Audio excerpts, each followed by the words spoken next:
Black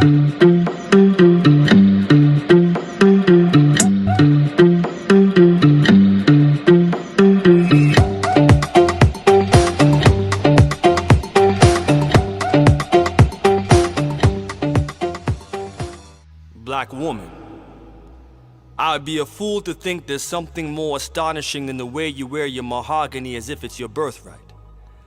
I've seen it with my own vision. You're the only thing that's caught my eye but still worthy of the throne, because everything you do is a clear indication that God spent time on your creation.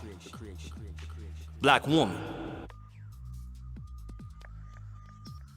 Good afternoon, everyone. This is Consciously Promotions and Consciously Interviews. This time it's Nigel Birch JR. Birch Jr., not Burke. Nigel Birch Jr. You may have, for those of you like me, you may recall that last year sometime there was a bit of a internet hype going on, WhatsApp, Facebook, a poem called Black Woman. And it blew my mind. It was really something. And I didn't realize when I approached Nigel to interview him that he was the one that wrote that poem. And so I'm really honored and happy to have you here today. And we're just going to investigate Nigel the man. What makes you, what's the word? So spiritual, so creative. What brought about that creation? You know, the man behind the poems, because I did listen to a few of your poems and they're really good. So welcome, Nigel. Thank you very much for having me. And where are you right now? I'm in Toronto, Ontario. Okay. Toronto, Canada. So all the way over in Canada, lovely. Yeah. Okay, so I'd like to begin at the beginning. Mm-hmm. So let's talk about you, Nigel, growing up, the childhood. What formed Nigel? Mm-hmm. Yeah. Definitely a great foundation. Yeah, the foundation. That's the word I'm looking for. Yeah. Yeah. Mom and dad, mom and pop, mother, father, you know, Poppy, Mary, however you want to call it. Those two set the tone for me. Yeah. Love. First word that comes to my mind is a lot of love, surrounded with a lot of love. And it was also a village. Okay. My mom, my dad, aunts, uncles, cousins. I was privy to be surrounded by that at a time where the nuclear home was in, because at a time where it is tougher to see longevity in the household, even though my parents did divorce. Yeah. But I was able to see 13 years of a thriving marriage, which I liked and I saw for myself. My parents shared the load. It was a very, I talk about how today we have to do things in an unconventional manner. So my parents, it was a very egalitarian home. The load was balanced. So I didn't come from a patriarchal dominant home where what dad said goes, even though he was the one that led in most situations in the household. So my dad cooked. He was a soccer dad, but he was also a man's man. My mother worked very hard, but she cooked, she cleaned. It wasn't these typical hegemonic or domestic roles that we see in households that say this is what a man should do, this is what a woman does. It was about getting it done. And that's what I saw. Who was ever competent in whatever skill set, just do it. And there was never fussing around that. So I was able to see a strong dynamic that set the tone for how I want to love and how I was going to look at men and women. So I never struggled. I know sometimes you may see men struggle with certain aspects of themselves that they feel is not reflective of manhood. But for me, an all-inclusive man or person included, identifying things in him that are masculine and feminine, and not being ashamed to stand in either or, to be a complete person. So that was important for me. My father, Mr. Man, Mr. Man. He was a journalist. He was pursuing journalism, and then he ended up getting into business administration. But he had a fond love for poetry. My dad, every year, every milestone, my dad would write a poem that signified that year of growth and development in my life. To watch my dad pen, and in that, just by watching him, creative writing became a pastime, a hobby for me that I included my daily walk, and definitely just watching how good he was at writing and how beautiful it was, how he would pen sonnets. I was like, I got to do that. I got to be like Pops. You know, at first it's just about being like Dad, but then you realize that you have a skill set of your own. So I grew up with him. He's a Renaissance man. Liked to take photos. We went to go see a lot of live concerts. And it was me and him. My parents had me at 24. So a lot of times, I think my dad could have took anybody to a lot of outings, but he took me. So I was able to experience a lot of, I would say, grown content from a standpoint where a person at 7, 8 wouldn't be listening to certain R&B. I saw Luther Vandross was my first concert at 8 years old. So I was introduced to these things at a young age. Sparked this soulful piece of me. So when I think about the music that accompanies my pieces, when I think about the depth of emotion, I think there's the poetry, which is delivered from the pen, but the conviction comes from all these artists that I was surrounded around, or what I heard in my house during the weekend when my dad was cleaning or we were going through our weekend routine. I think all those seeped into me to be who I am today.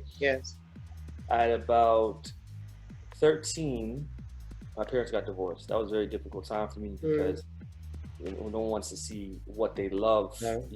They were so smooth with hiding, you know, the trauma or the pain or whatever conflict they had going on from us.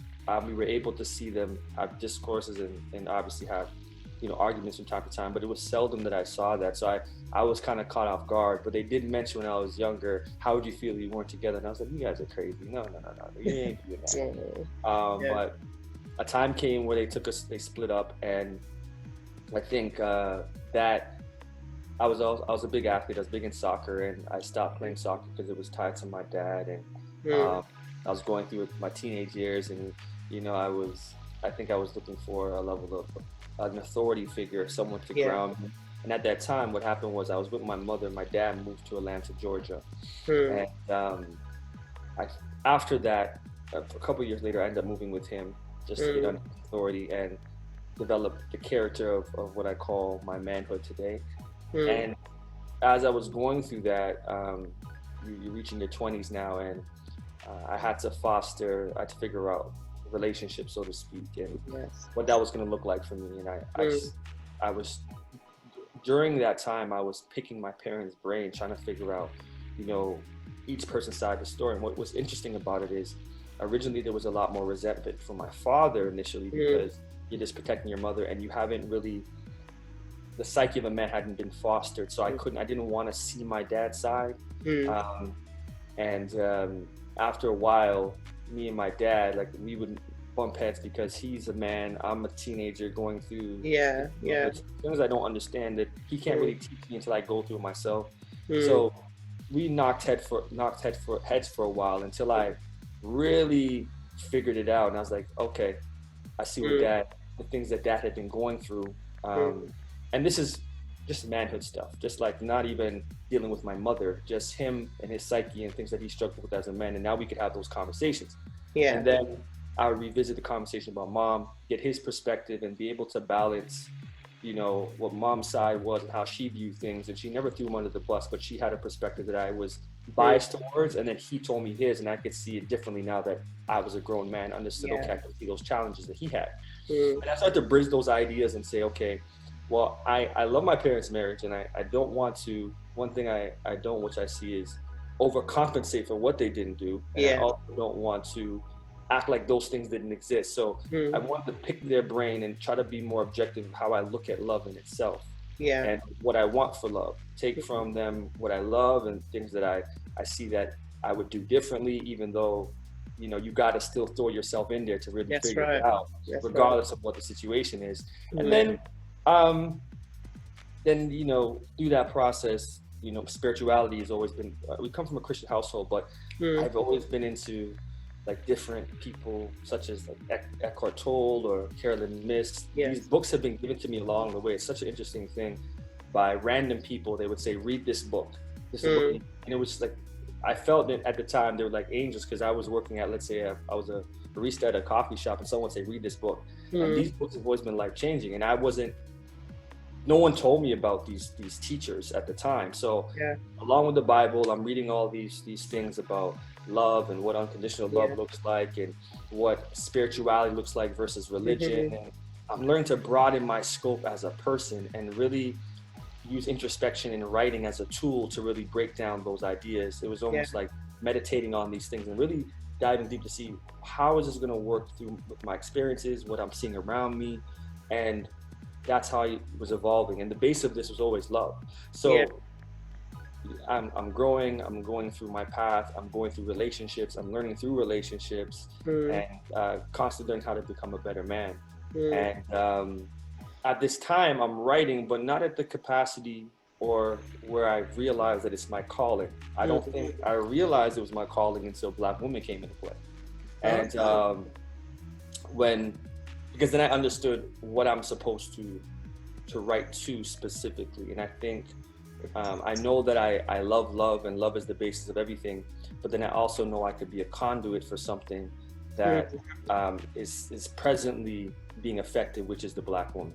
And when did you get the idea for that? When did that start to form? It's a great question. I think it's funny because I think what's so important about, if the divorce doesn't happen, which is such an interesting thing, I wouldn't be able to see the struggle that my mom had to go through without a man, even though my dad didn't cause her harm from the standpoint of he wasn't traumatic, he wasn't physically abusive, but she's now by herself like so many other Black women. So I'm able to see now the lens that I wouldn't have been able to see and be able to sympathize or empathize with, because I wouldn't know that experience. So I think that was important in my path to discovery, to see her go through the challenges as a single Black woman now with 2 kids, and trying to navigate that. Even though my dad was supportive, it's still the same narrative of what Black women do. Now, maybe not the extent of other Black women, but now I can feed that idea with thoughts and experiences that make sense. So that was obviously, you're seeing that from once the divorce happened. So I think that seed was in me. So now when I'm going forward, I've always been a listening ear to a lot of my women friends. So that's just something, when I grew up, I people may look at me now and say, okay, he's a handsome guy. But before, I was the guy that only talked to my friends. They didn't like me.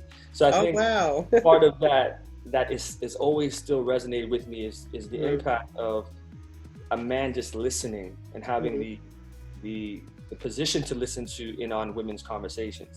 So with that, as a listener at the time, by I had no other choice. I was understanding that women think very differently from men, and a lot of times more honestly than men in the spaces that I'm talking to, because I'll hear the men talk about the same women that I'm talking to, not knowing that I'm talking to these women, and I know there's some lying going on. So I did foster that ability to just listen. And I think what was important about that is that I didn't realize that at an early age I was learning to see the humanity in women, because before that, men are taught to just, I see them, I like them, and we're talking about teenage years. I just want to sleep with them. I just want to have them around for that particular, that's how I see them, because it's how the men, a little toxic masculinity is going on here. But for me, I was always able to see the humanity on the hush hush, because I was in there and I'm like, nah, how you see them is very different than how I know them to be. So that had fostered, and then also with my mother and my aunts, my perspective of women was always different, because I never had those experiences that they were talking about, nor did I believe the lies, because I had too much truth to foster a different reality for me.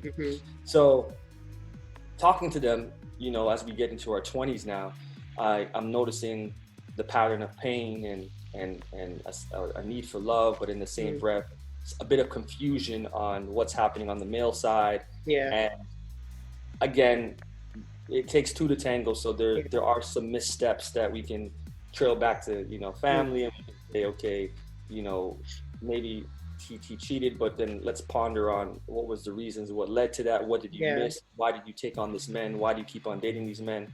I would have those questions with them just as a deeper dive, but at the seat of it all, they still wanted love and support. And then that was just just hanging out with the friends. And then I went to school for criminology, and then I went back to school to be a child and youth practitioner. Okay. And I started learning about oppressive frameworks and how different marginalized groups are affected differently. And I learned how, as men, we don't have the lens to see how a woman sees. So a lot of times, even in talking to my female friends or women friends, I was still missing certain things, and I will forever miss certain things because I'm not a woman. Yeah. And I think what I learned from that was just that it was one particular class that stood out to me, and it was about oppressive frameworks and how that works, whether it's women being Black and dealing with racism, ageism, whether autism. There's a different lens that, as a person in privilege, you have to understand. For equity to take place, you have to listen and you have to understand their perspective. Yeah. For me, everybody has a different mission. Mine came towards the Black woman. When that happened, specifically bringing it back full circle, was the Black Diamond Ball is a particular event in Toronto, very large event. And again, with all these things I just said, I said, you know what? I have a piece called Black Woman. I didn't think anything of it. I wrote it. I loved it. It was something that connected to me. I was thinking about all the great women that I see that need support at this time, that need to be loved on. I just felt like I needed to do it, just randomly. So there was no strategic planning for it. And I played it for my aunt, one of my women confidants that I talk to before I do anything, just to check my lens and my language to make sure it's not a narrative that's saying something that may be misconstrued or misunderstood about my presentation, because it's easy when you have one viewpoint as a man to miss the mark on something, and how a woman may take that differently because you didn't really think twice about it, but she sees that immediately. So I talked to her like, "Nice, this is it." I said, "What do you mean it's it?" She said, "This is the one." This is the one. I'm like, I said, but it's my aunt. So I was like, okay, but you said that before. No, she said, "This is the one." And I said, okay, differently. And I said, okay. So then Black Diamond Ball came up and I performed the piece. And what hit me about the comments afterwards wasn't like, it was a great performance, you're a great performer. They said, "Thank you for having courage to do that for us." Yeah. No one has ever done that for us before. That apology, that ode to us. And it was I was walking the space, and woman after woman would say the same thing. It was almost like it wasn't about, you might see somebody that you like and you enjoy them perform and you're enamored by the person. They were just like, no, it's what you said hit me differently. Yes, it really did. So I was like, wow, it's this piece. There's something about this piece. My aunt said it, now they said it. So I said, in 2 weeks, I said, let's not waste time. I said, actually, you know what? I was like, okay, so I'm sitting at home a week later and I'm saying, okay, coming off the high off the show. And I said, I look online, I see, okay, International Women's Day. So I'm like, okay. And then I keep on seeing, I'm like, what's the divine telling me? So I look at International Women's Day, and I'm looking at, I'm Google, and I'm looking at hashtags on Instagram, and I'm like, there is not one Black woman representing or hashtagging International Women's Day. Yeah. And I said, oh, okay, Black women about to take this day back. We about to take this day, and we're going to use Black women to propel this movement on International Women's Day for more visibility for Black women. Just came to a random thought. So then that's how this thing spread, because I said, I did a call to action, and I said, everybody, I want you to repost this. Yeah. I'm going to send you the MP3 file. And that's how it went through the inboxes on Facebook, the inboxes on WhatsApp. And strategically, what I would have did, which I don't think God wanted it to be that way, is I would have put it on YouTube, because then it would have gotten more traction, or you'd been able to, from a business perspective, been able to monetize it. But that's not what it was for. I think it was meant to spread the way it was supposed to spread. And that's why I didn't even see it as a business opportunity. It was just solely from my heart. And it spread across the world, UK, Africa, and it was just, everywhere. I was like, wow, this is magical. Yeah. Now, when I take you back to the day of, that was a magical day, because what I said, again, it wasn't a business thing. It was just a matter of, I want to do something for the women. So I said, I want 30 women to come to my friend's house. She's a real estate agent, great, beautiful mansion. And I said, we are going to serve the women that same day. So the women in that video, what happened was they came, lunch was served by all men. We had the wine ready. They didn't know each other. And that day they built a sisterhood, a bond, and they still connect today. They were just random women, and we said, this is the idea, this is what we want to do. Yeah. We brought them in, you don't have to touch a thing. There's food here, there's drinks. We just want you guys to connect and bond, and we will build the video around that connection, that sisterhood. And that's how it was such a beautiful, magical process to see that. And it can never be duplicated because of the way it was done. It was fantastic. It was great. My process. So that's pretty much, you know, how it came about. It was just so organic from my aunt to performing it to saying International Women's Day is coming March 8th. Let's do that, and then continue to run that. And then after I did that, I said, okay, let's make this call. I want to do this thing called the Black Woman Project. So now you have the Black Woman piece. You have that performed the Black Woman piece, and then we did the video, and then we said we want to do a Black Woman brunch. So a year that year, coming back the following year, we said we're going to do on March 8th a brunch to celebration of the year from the video, and we also want to continue to do this thing every single year to support Black women. Oh, so then the following year we did the Black Women brunch, which was letters to Black women, mother, daughter, and just the Black woman itself. We had men perform, pray over the women. They ate up front, they congregated, they connected, and it was just a day celebrating you guys. And then we added the Black Woman Scroll, which is coming shortly. Yes, I saw. Yeah. Black Woman video. And then at the end of the year, which we'll talk about, we're doing the Great Act of Love, which is going to be an amazing event at December 30th. And I think that's going to be an amazing, powerful event. Yeah. Greatest acronym, and it's how do we activate love from men to women. Yeah. And that is through gratitude, which is the acronym, reflection, empower, affirm, and testimony. And if we do those things consistently for our Black women, it will be reciprocated, and they, I think, authentically will feel that our intentions to them are loving. So we want to have our event is going to be based on artists and people, esteemed people that I know, men, that are going to speak to those specific 5 letters in that acronym, and we call it the Great Act of Love. Fantastic. So that itself is the Black Woman Project that we're going to do every single year until you know it continues to pick on, and we buy into it, because I think we're at a time where we love talking about ideas, but we need to start actioning these things consistently. I agree. Yeah, to get a place in our mindset and thinking, because as a people, we're great at theory. We're great at you know, I've been in rooms where men and women say, oh, this is what I want, and this is what I would love from this person, and this is what I want from A and B, and let's get to work, let's get busy, let's start putting in work and see some change. So that's long-winded, but that's no, it's because when I heard it, it makes me I grew up in church. I was brought up as a Christian. Yes. But I always felt there was something missing. You know, I always say that, you know, they say Jesus loves all the little children of the world and so on. But I thought the blackness or the Black culture, the culture was missing from my life. Exactly. And so when I hear something like Black Woman, when I heard it, I just wish, you know, I wished that a man would say that to me, you know, at the time, because I was a single parent, you know, I'm a single parent. So it made me, it's almost spiritual. It made me proud. It made me think, I'm a Black woman, you know, and it was such a spiritual, uplifting thing. And then when I saw the film, the video, I thought, oh my gosh, it was great.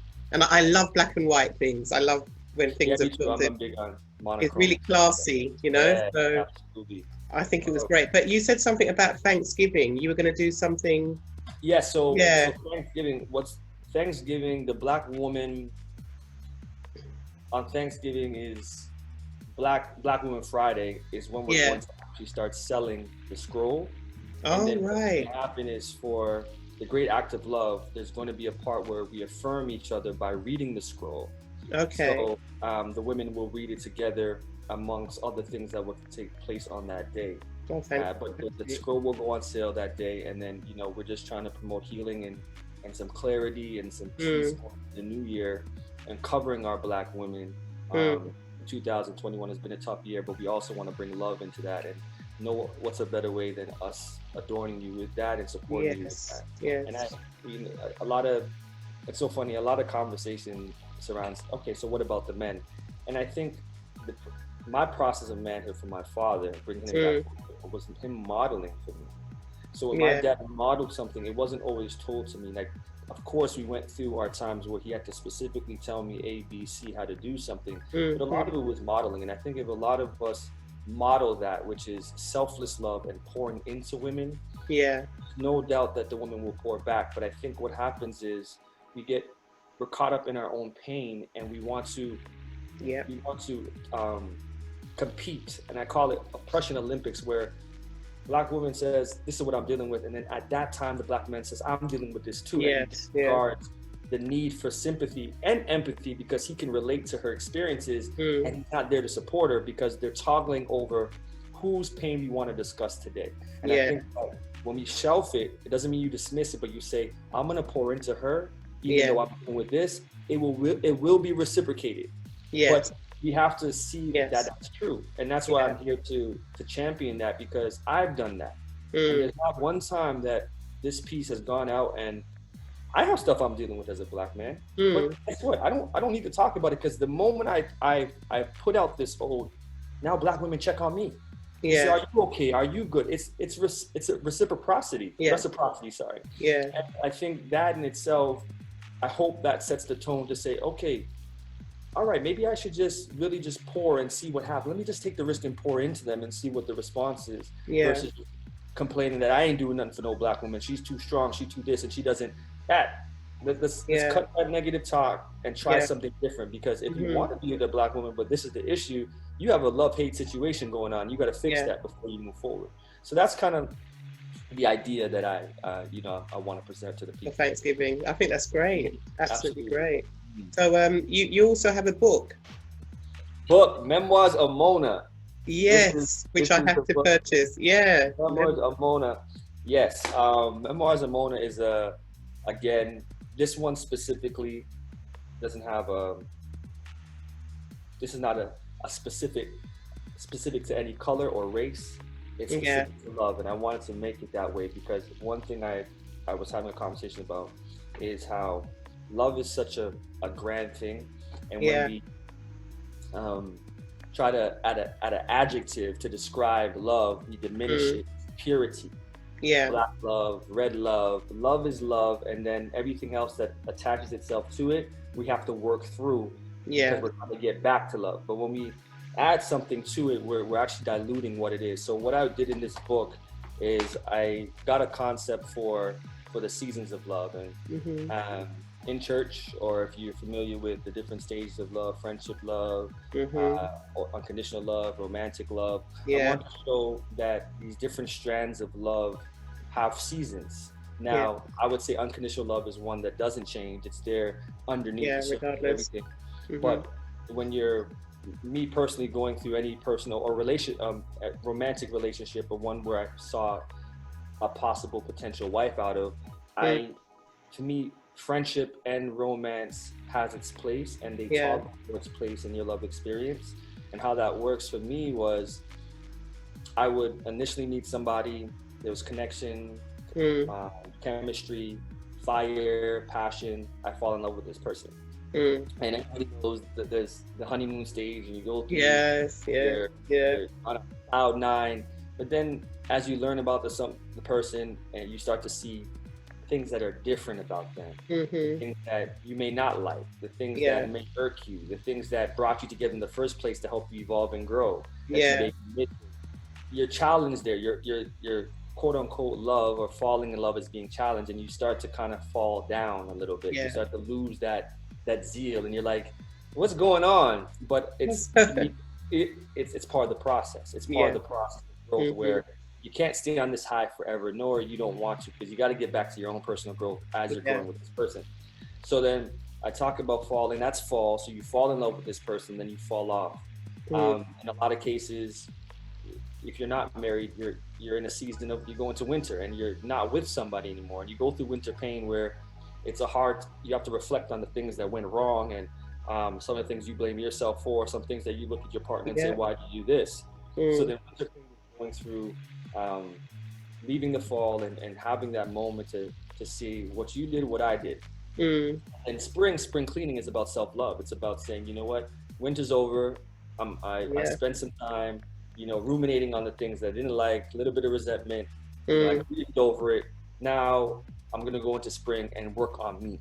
And start to see what I can fix, because at the same time, they may be the cause, but I got to move forward into finding somebody that's for me, and I got to let go of that baggage. So it's a reflection on that. And then summer love is when you come into the newness of love. You found somebody with you're lighter. You feel like this person is for you. And you have to look at the key things like surrender and commitment and communication. I focus more on those key pieces in summer than I do in fall, whereas fall is more fantasizing of what we can be, whereas summer is more about what we have to do now in order to move forward in our love experience and to make it work.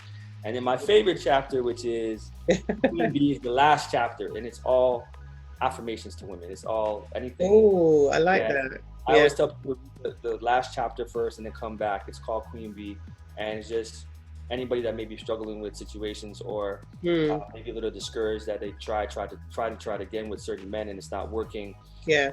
Now, pull yourself back up, or even I would say prevent from going in situations that are more reflective of you just feeling vulnerable and weak. This is for you right now.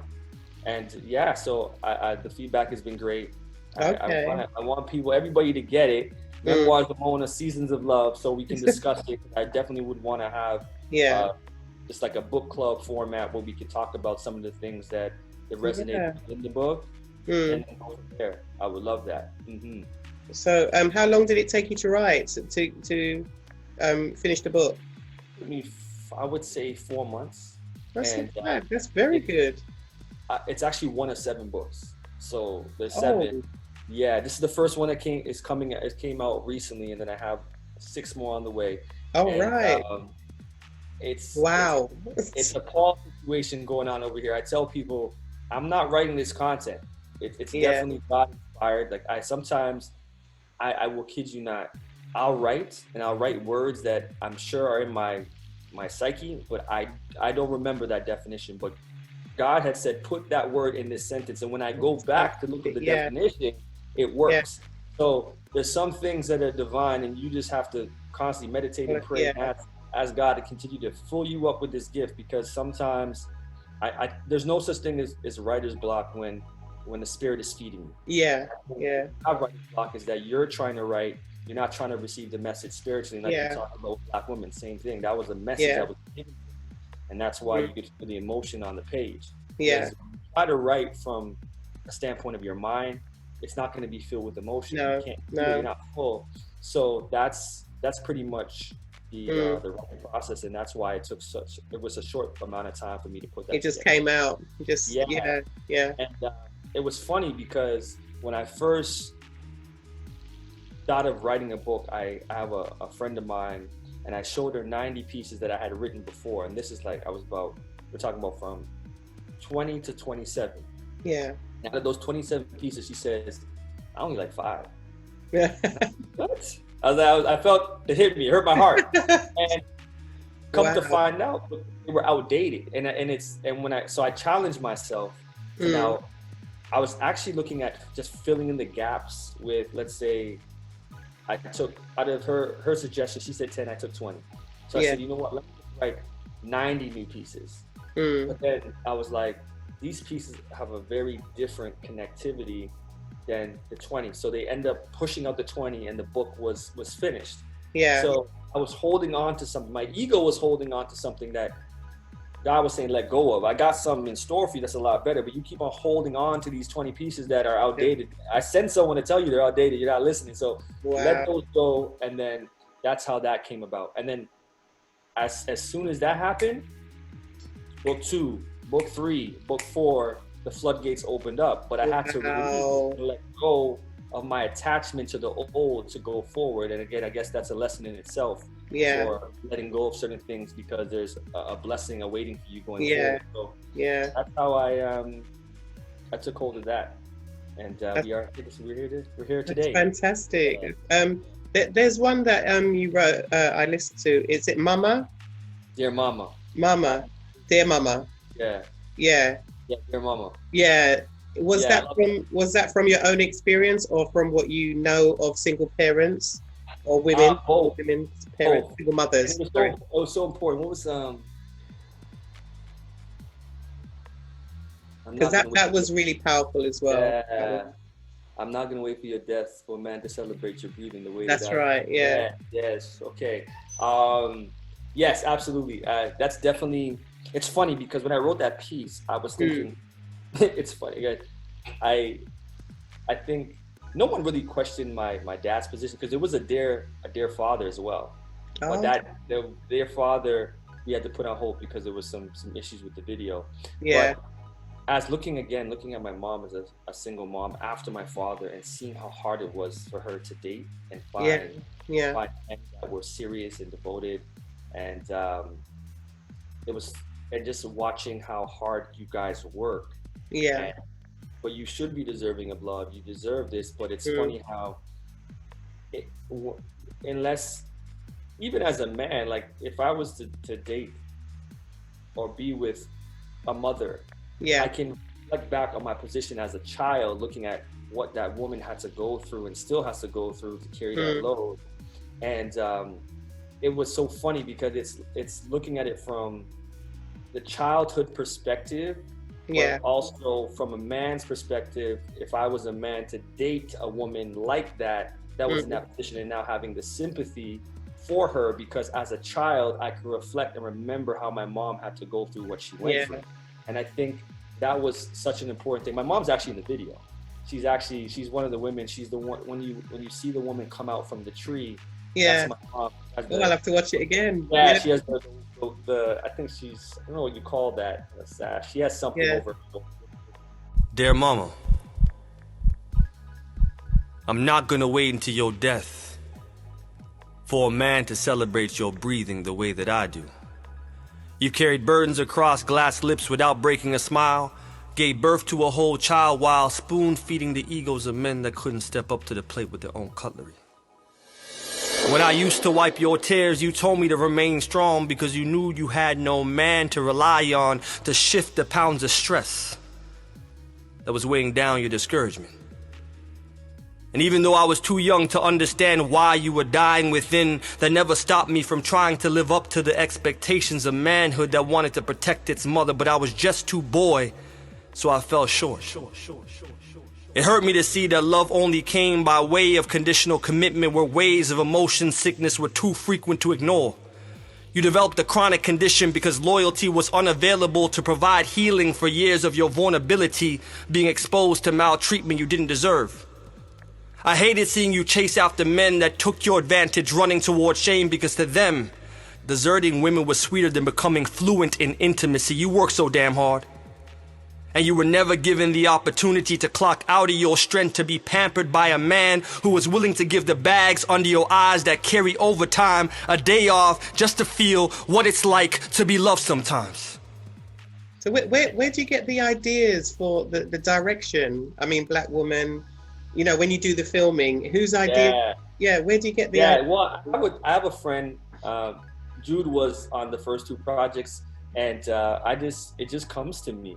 Okay. You know, I want a garden feel. I want from different areas, and it to be very. I wanted, so the idea for Dear Mama, was the Garden of Eden. It was like, how do we find a space where all these women are from different parts? Yeah. They're adorned with so much very grace and elevation that esteem. And I wanted them to feel almost ethereal.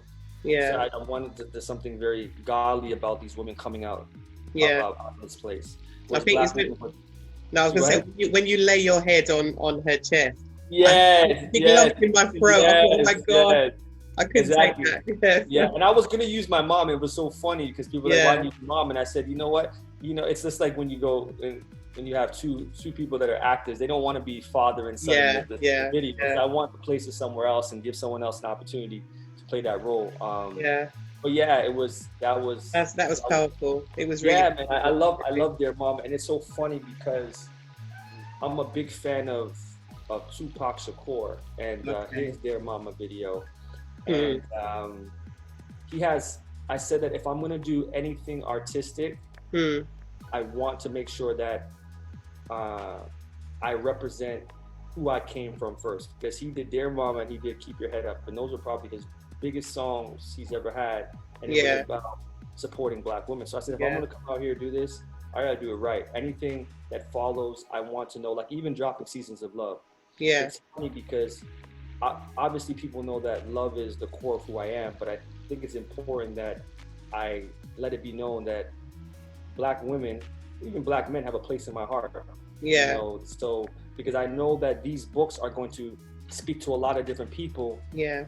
From a lot of different races.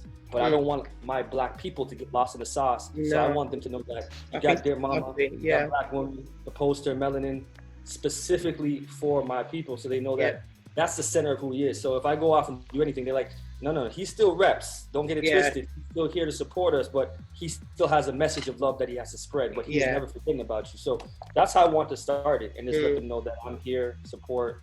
And it's funny because it does come with some backlash. I've had some interesting conversations with other women of different races that have questioned or asked why do I buy Black women, and I'm always up for the conversation because I think it's a learning experience, and I think this is those conversations actually make me think that Black women are threatened when they're representing a certain life. They threaten other people's position, and I think it's a time where we have to elevate the Black woman for that very reason, because you know it's crazy how Black women is the most disrespected, unprotected, undervalued person on this planet, and we still make concession or try to justify why we shouldn't be elevating them. The proof is in the pudding. The stats are out there. So I don't understand why it's a problem, and it just shows you the mindset of people, how when you want to keep your foot on someone's neck, you'll do whatever you can to do that if it puts you in a better position to keep more power in place. And that goes for men too. So I ain't for that. I'm always big on advocating for specific groups. I don't like the bully, so I will always support y'all to the end. You know, and hopefully with that, it will, like, you know, the idea is when I start speaking to the men, it creates a lighter conversation, because we know that the intention is not one where he's trying to sway Black women to do anything. And it comes from a place where we can meet in the middle and have more of a transparent conversation. What we've got to do next. Well, I write as well. You know, my dad taught me to read and write by the time I was 3 years old. So I love words. I love, you know, that's probably why I got so excited about what you're doing. But I just wanted to ask you my final question, but I wanted to ask you, when I write something that's from my heart or something that I feel, it feels like something's left me. Woo! You know, it feels, because it's come out, you know. When I wrote I have a sister who passed away a few years back, and I wrote her eulogy, and I remember standing on the podium and I read it, and I read what I wrote, and then afterwards it left me, and I didn't write again for another 2 years. I couldn't write. Wow. It just left me. Yeah. So I'm saying with what you've produced with the book and Black Woman and so on, what is next? Is there still words coming from you? Is there still something within you to come out, you think? Yeah, it's funny you said that. So, okay, I'll speak to the question first. So first, I think what happens next is the more I talk to Black women on a daily basis, because I always make room for that, there's always going to be something new to write about. And I think that's this thing I'm doing. I, you know, by just way of the talent, I'm an artist, but I am a friend and a listening ear first. That's who you see right now is who I am. So with that, I'm always going to be a listening ear, and in that listening, that attentive listening, there will always be creative juices to write about something. The moment I hear, because my mission is also to counter what the media wants us to see with artistic outputs that now can show the world that this is still available. And I think as long as the world is telling us that Black women are this or love is that, I'm going to have an answer in opposition to that to give to the world. So I think that that's what feeds me. And also, you know, I'm a big meditator, and I'm always receiving messages about, you know, something that needs to be spoken about every single day. Yeah. But I want to go back to what you said earlier, because that's such a word.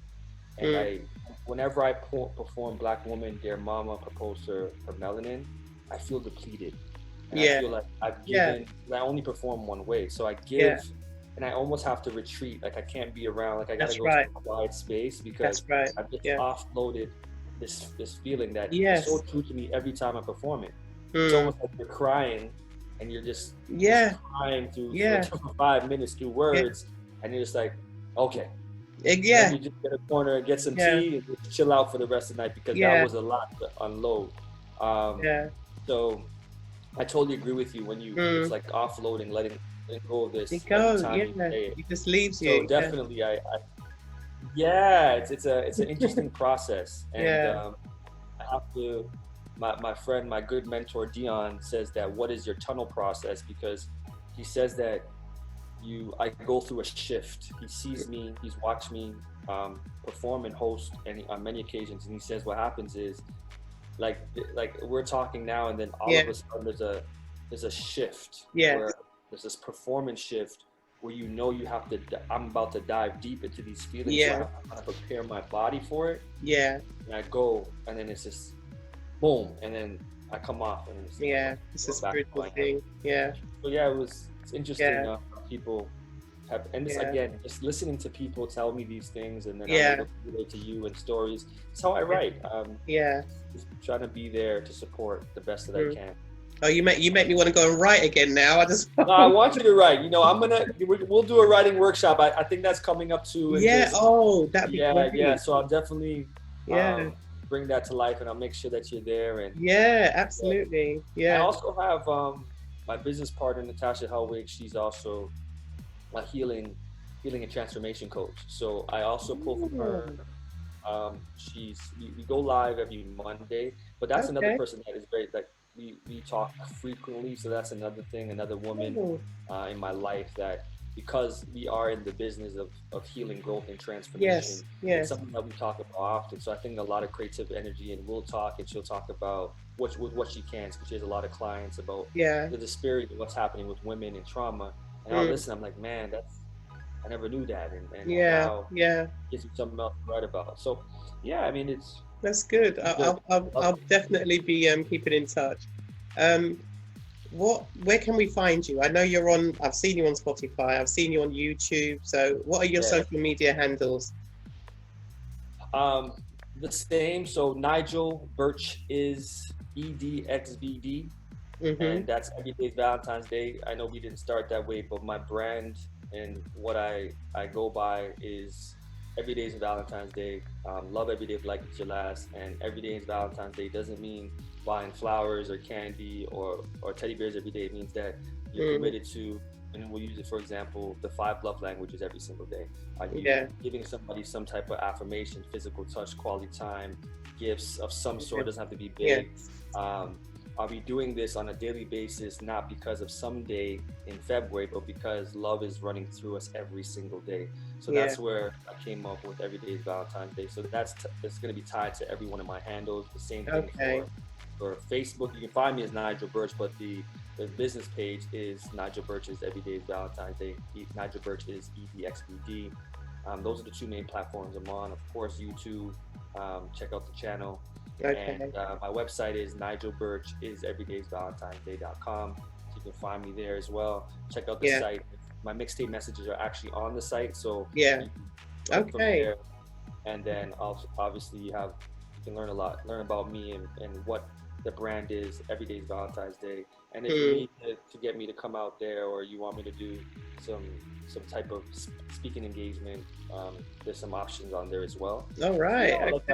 Check out the site, let the people know, and And I'll put the link to your book as well. I'll put that in the video comes out. The actual scroll. Yeah, that's what I want. I want that. Yeah. Yes, it's been fantastic. Really, so the scroll is there. But yeah, I'll put all the links up. I'll definitely perfect. put it, yeah. Perfect. I love it. But it's been lovely talking to you. You're one of those people I could talk to forever. I see myself sitting down and we're having a drink and by the fireside.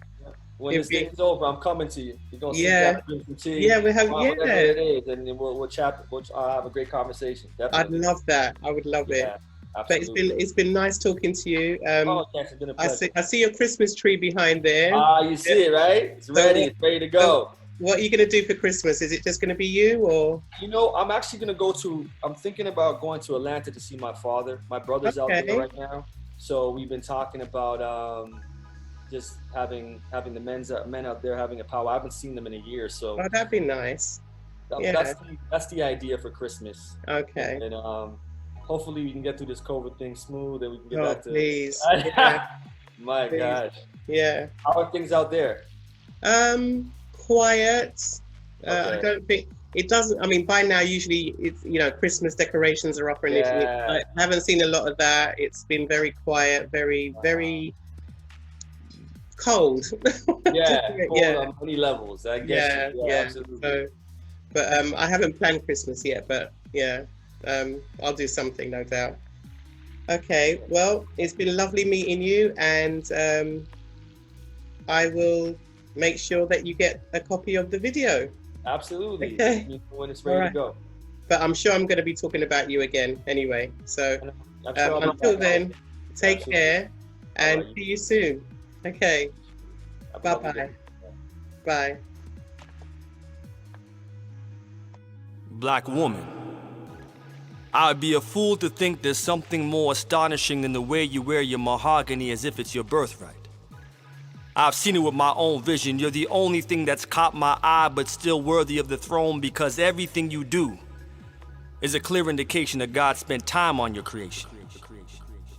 Black woman, when I was a man boy, I used to enjoy playing make-believe.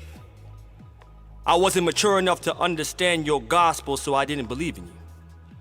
I just picked at your scriptures and filled in the gaps with my own conclusions without reading your whole story. But you are the most beautiful novel ever written.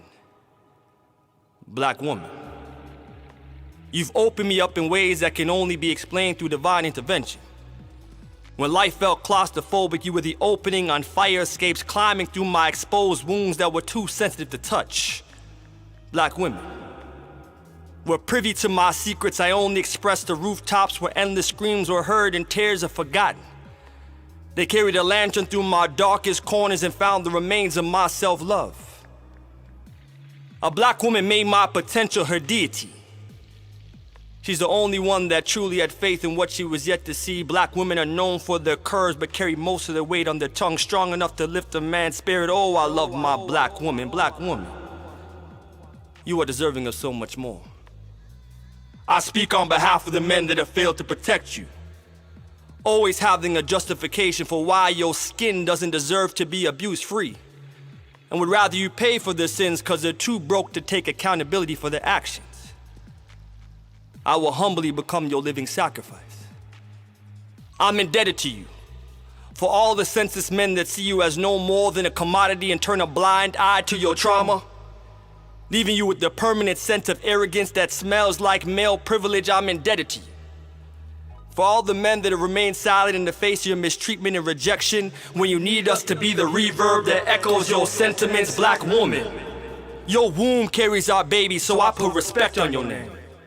And I'm eager to love you because for centuries I was forbidden to out of fear of losing you. Black woman, I want to be your organ donor. I promise to give my heart to the one that needs it most. You, my black woman, not only at first but at last, will be together because you mean the world to me. No other woman on the planet has endured the plight you've experienced, so I apologize in advance for the men that misinterpreted your strength as some sort of posturing that says you're better than them. Through all their insecurities and projections, they're yet to see that the motion picture of your life has always been a frontline war. And when one man is down, you gotta pick up your bootstraps and keep on surviving. All black women are surviving. How long will you have to carry the load down lonely roads before we step up? Black woman, you are enough. There is nothing missing from your recipe. You are the brown in my sugar, the flavored shot of caramel in my coffee, the grinds of cinnamon in my heart. Our love can't be measured, but we add up. We are God's match before human mutual interest and cosmic compatibility. I've cheated on self-hate and I have a love affair with your melanin. Your beauty is never in question. I'm ready to give your feminine energy a comfortable space for your temporary moments of weakness to find refuge. I'm committed to removing the barriers built by men laid with bricks cemented with infidelity, lust, and lies. I want you to hold on to your attitude, but allow me to bag the angry chip on your shoulder created by false promises of headship that couldn't anchor your stability. Black woman, I am your black man. And I know some days it doesn't feel that way, but trust me, I'm your ally. And I'm hurting too. But with courage comes great sacrifice, and I'm committed to removing that fear for you, black woman. Never be apologetic for your sense of strength and responsibility. It's you that continues to restore the black man's dignity. When we rise, I promise, I will not stop your right to human liberty. Black woman, you are my equal. And I don't find your completeness a threat to my manhood. So allow me to be the sum of a man that loves your total woman. Black woman, let me love you.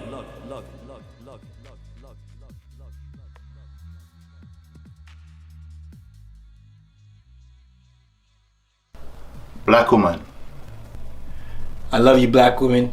I love you, black woman, for your strength, resilience, and for loving me. For your beauty. And your loyalty. You are our nourishment.